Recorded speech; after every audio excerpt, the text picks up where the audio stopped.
नमस्कार दोस्तों, एक बार से फिर से आपका स्वागत है पॉलिटी स्टडी यूट्यूब चैनल पर। दोस्तों, एसएसटी मॉडल पेपर 2 हम लेकर आए हैं, उस पर हम चर्चा करेंगे। फर्स्ट मॉडल पेपर हमने 60 क्वेश्चन लिए थे, सेकंड में भी 60 प्रश्न आपके लिए है।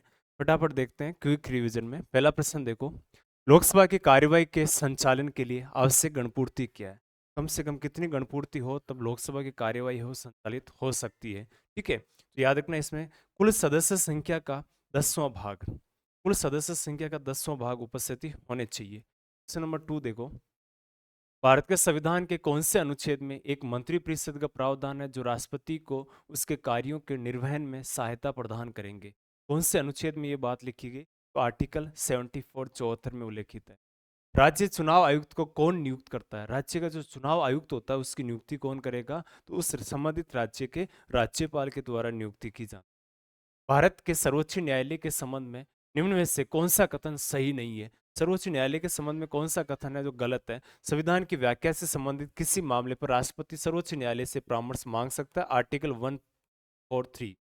राष्ट्रपति द्वारा मांगे जाने पर सर्वोच्च न्यायालय उन्हें परामर्श देने है तो बाध्य बाध्य नहीं है, ध्यान रखना। ये ऑप्शन क्या हो जाएगा? गलत है।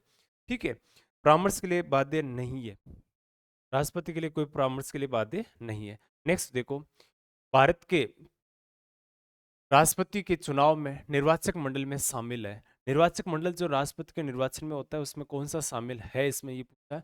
केवल लोकसभा के निर्वाचित सदस्य, केवल सभी सदस्य लोकसभा के, राज्य भारत की संसद तथा राज्यों की विधानसभाओं के केवल केवल निर्वाचित सदस्य, भारत की संसद तथा राज्य की विधानसभाओं के दिल्ली और पुदुचेरी की केंद्र शासित प्रदेशों के निर्वाचित सदस्य यानी मनोनीत सदस्य किसी प्रकार से भाग नहीं लेते हैं, इसलिए सभी सदस्य वाली लाइन गलत हो जाएगी, केवल वाली लाइन भी गलत हो जाएगी। संसद और राज्य विधानसभाओं के केवल निर्वाचित सदस्य, ये तो ठीक, लाइन तो सही है, लेकिन इससे अच्छा है केंद्र शासित प्रदेश इसमें शामिल नहीं है। एशिया की सबसे लंबी नदी कौन सी है? एशिया की सबसे लंबी नदी है यांग तीसी क्यांग। 2 नंबर ऑप्शन सही होगा।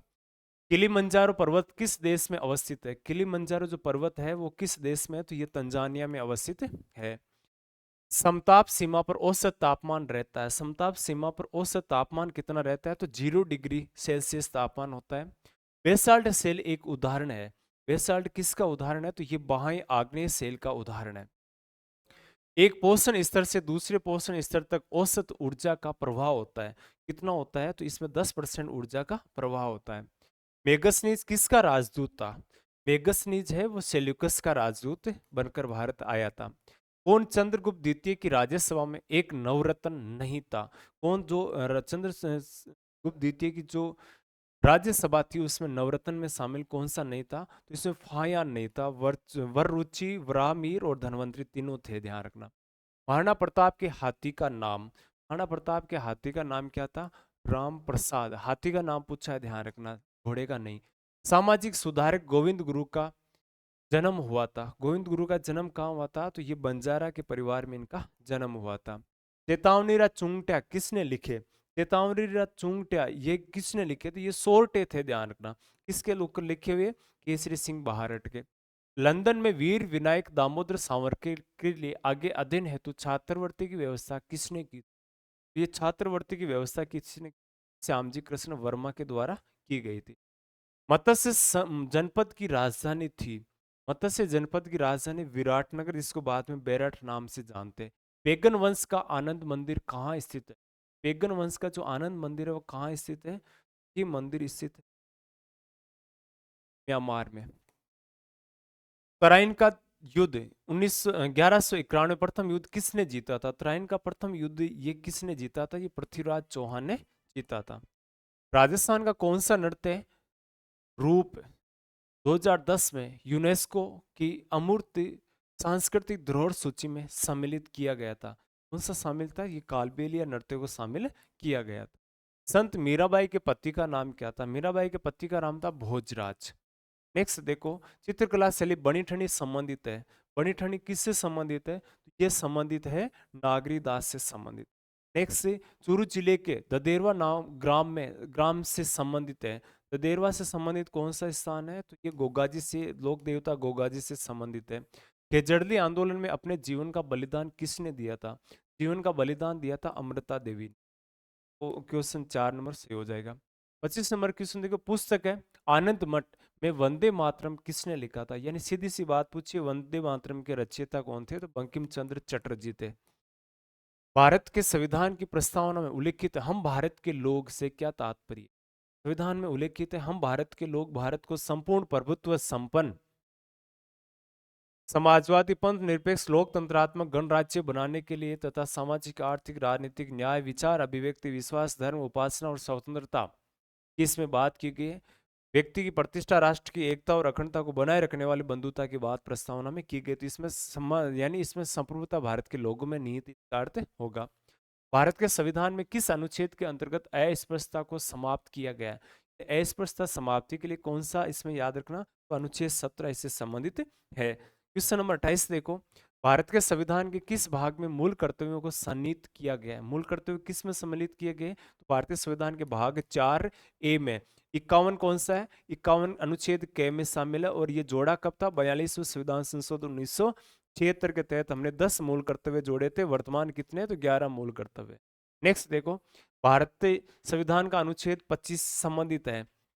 अनुच्छेद 25 किससे संबंधित है? तो ये अंतःकरण की स्वतंत्रता, किसी धर्म को पालन अभ्यास और प्रचार करने की स्वतंत्रता। पहला ऑप्शन क्या होगा? राइट होगा। नेक्स्ट देखो, निम्न में से सामाजिक न्याय से संबंधित संवैधानिक प्रावधान नहीं। इसमें सामाजिक प्रावधान से संबंधित नहीं है। तो समान कार्य है तो समान वेतन, यानी सामाजिक न्याय से संबंधित संवैधानिक प्रावधान नहीं है इसमें। यानी मैं एक चीज बात करूं तो ये भारतीय संविधान के आर्टिकल 39 में उल्लेखित बातें है कि अनुसूचित जाति 3 नंबर की जाति जनजाति की सरकारी नौकरी में आरक्षण बिल्कुल है। विधायिका में अनुसूचित जाति अनुसूचित जनजाति लिए बिल्कुल विधायिका में भी आरक्षण है। बाल श्रम निषेध पूछा, इसमें क्या है? संवैधानिक प्रावधान, यानी ये नीति निर्देशक तत्वों में शामिल है। ये लाइन जो थी पर है।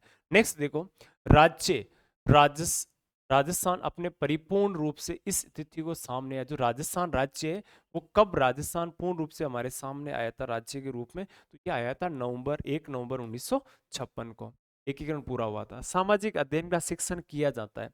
सामाजिक अध्ययन का शिक्षण किया जाता है माध्यमिक स्तर पर, यानी आपको देखा होगा 9-10 से शुरू होती है, 9 से 10 में होती है। क्वेश्चन नंबर 33 देखो, शिक्षा में उद्देश्यों का वर्गीकरण किया गया है। शिक्षा में उद्देश्यों का वर्गीकरण बीएस ब्लूम द्वारा किया गया। नेक्स्ट, पाठ्यक्रम के क्षेत्र में शामिल है। पाठ्यक्रम का जो क्षेत्र होता है उसमें शामिल है, यानी विद्यालय की आंतरिक क्रियाएं भी और बाहरी क्रियाएं दोनों इसमें सम्मिलित है उपयुक्त दोनों। सामाजिक अध्ययन की पाठ्य पुस्तक अनुरूप होने चाहिए। किसके अनुरूप होने चाहिए? तो ये अनुरूप होने चाहिए विद्यार्थी के अनुरूप होने चाहिए। सामाजिक अध्ययन की अध्यापिका कक्षा में चुनाव की क्रमिक बता रही है, क्रम बता रही है, और वह जिस प्रविधि का प्रयोग कर रही है वह कौन सी विधि है जिससे ये प्रयोग कर रही है? तो कथन के माध्यम से बता रही, प्रैक्टिकली नहीं बता रही। सामाजिक अध्ययन के शिक्षक को बल देना चाहिए। विषय संबंधी सूचना देने पर, विद्यार्थियों के सामाजिक मुद्दों के प्रति चिंतन शक्ति विकास करने पर। तो ऑप्शन बी क्या हो जाए? राइट होगा। सामाजिक अध्ययन की शिक्षण में ऐतिहासिक स्थलों का भ्रमण उपयोगी है। ऐतिहासिक स्थल जो होते हैं उनके लिए भ्रमण उपयोगी। विषय के प्रति रुचि उत्पन्न बिल्कुल। प्रत्यक्ष सूचना ज्ञान, यानी खुद देखेंगे किसी किले का भ्रमण कर रहे तो आप खुद वहां तोप देखते हो तो प्रत्यक्ष ज्ञान होता है और रुचि भी बढ़ती है इसमें। विषय वस्तु बेहतर समझ से होती है, यानी उपयुक्त चारवी क्या है? सत्य है। ब्लूम की पाठ योजना आधारित है। ब्लूम की पाठ योजना किस पर आधारित है? तो उद्देश्यों पर आधारित है। नेक्स्ट देखो, प्रयोजना एक उद्देश्यपूर्ण कार्य है जो संलग्नता के साथ सामाजिक वातावरण में किया जाता है। ये कथन है। ये कथन किसका है? तो किलपेट्री का कथन है। नेक्स्ट देखो, सामाजिक अध्ययन में निम्न में से कौन सी परीक्षा छात्रों के स्वतंत्र चिंतन के मूल्यांकन का अवसर प्रदान करती? कौन सी प्रदान करती है? तो ये है निबंधात्मक प्रकार की परीक्षा है। वो अवलोकन करने का मूल्यांकन रूप से, यानी बच्चे स्वतंत्र रूप से लिख पाते हैं इसमें। निम्नलिखित में से कौन सी रबी की फसल है? आपको इसमें से रबी की फसल देखनी है। रबी की फसल कौन सी है? सरसों। ठीक है, सरसों रबी की फसल। गेहूं सरसों ये जैसे मान लो कि सर्दियों में बोई जाती है। निम्नलिखित में से किस आंतरिक राष्ट्रीय जलमार्ग के द्वारा नदी में सदिया से धुबरी को जोड़ा गया है? किस जलमार्ग से माध्यम से जोड़ा गया है? तो राष्ट्रीय जलमार्ग संख्या 2 के माध्यम से जोड़ा गया है। 2011 की जनगणना के अनुसार भारत में पुरुष साक्षरता दर कितनी थी? पुरुष साक्षरता दर कितनी थी? तो 82.14% थी। भारत में शीतकालीन वर्षा कहाँ से उत्पन्न होने वाले चक्रवातों का परिणाम है? शीतकालीन वर्षा होती है ना जिसको मावट बोलते हैं, भूमध्य सागर के चक्रवातों से होती है। सिंधु गंगा के मैदान में जहां से आंतरिक प्रवाह पुनः प्रकट होती है, स्थानीय रूप से जानी जाती है। स्थानीय रूप से उसको तराई प्रदेश बोलते हैं। नेक्स्ट देखो, आधुनिक औद्योगिकरण के सूत्रपात का श्रेय निम्नलिखित में से किस ऊर्जा संसाधन को जाता है? कौन से ऊर्जा संसाधन को ये जाता है? तो ये कोयला के को जाता है। नेक्स्ट देखो, क्वेश्चन नंबर 48, टिकाऊ दीर्घकालीन सतत कृषि हेतु निम्नलिखित में से भारत के किस राज्य ने रासायनिक उर्वरक के उपयोग को निषिद्ध कर दिया था? रासायनिक उर्वरक को निषेध किया था सिक्किम ने। पूर्णतः जैविक खेती पर ज्यादा जोर वर्तमान में दे रखा है, जैविक खाद और जैविक खेती। निम्नलिखित में से किस लोहा इस्पात संयंत्र की स्थापना ब्रिटेन के तकनीकी सहयोग से हुई थी? ब्रिटेन के तकनीकी सहयोग से दुर्गा दुर्गापुरा दुर्गापुरा इस्पात संयंत्र उद्योग। नेक्स्ट देखो, निम्नलिखित में से कौन सी नदी उत्खात भूमि के लिए कुख्यात है? कौन सी भूमि कुख्यात है? तो चंबल, चंबल के याद रखना, चंबल का जो उत्खात भूमि के लिए जगह बदलते हैं ना, इस प्रकार से लिए प्रसिद्ध है, कुख्यात है। डाकू भी यहाँ सबसे ज्यादा पाए जाते हैं। 51 नंबर क्वेश्चन, याकूत जनजाति का आवास वास्य स्थान कहाँ पर है? याकूब जनजाति कहाँ रहती है? तो उत्तरी साइबेरियन के क्षेत्र में रहती है। घग्गर का मैदान अवस्थित है? घग्गर का मैदान है गंगानगर और हनुमानगढ़ जिलों में अवस्थित है। नेक्स्ट देखो, राजस्थान का प्रथम वस्त्र उद्योग स्थापित हुआ था? प्रथम वस्त्र उद्योग कहाँ स्थापित हुआ? तो ब्यावर में। नेक्स्ट, 2011 की जनगणना के अनुसार निम्नलिखित में से राजस्थान के किस जिले के दशकीय जनसंख्या वृद्धि दर न्यूनतम रही थी? किसकी न्यूनतम रही थी? तो ये गंगानगर की न्यूनतम रही थी। नेक्स्ट, निम्नलिखित में से कौन सा स्थान, बाड़मेर की सर्वाधिक थी, ध्यान रखना, ठीक है। निम्नलिखित में से कौन सा स्थान राष्ट्रीय राजमार्ग संख्या 15 द्वारा नहीं जुड़ा है? राजमार्ग संख्या 15, ये थोड़ा सा अपडेट कर लेना, क्योंकि राजमार्ग की संख्या अभी वर्तमान में क्या होगी, ये चेंज हो गई, ठीक है। निम्नलिखित में से राजस्थान में मीठे पानी की सबसे बड़ी मानव निर्मित झील कौन सी? मीठे पानी की मानव निर्मित झील है जयसमंद झील। नेक्स्ट देखो, विष्णु के भक्त कहलाते हैं, विष्णु के भगवान विष्णु के भक्त कहलाते हैं अलवार, और जो शिव के भक्त है वो क्या कहलाते हैं? नयनवार, उनको कहा जाता है शिव भक्तों को। नेक्स्ट देखो, निम्नलिखित में से किस स्रोत में प्राचीन भारत के 16 महाजनपदों का उल्लेख मिलता है? किससे मिलता है? तो ये अगुत्तर निकाय में मिलता है। नेक्स्ट, रावी नदी का प्राचीन नाम था? रावी नदी का प्राचीन नाम था परुषणी नदी।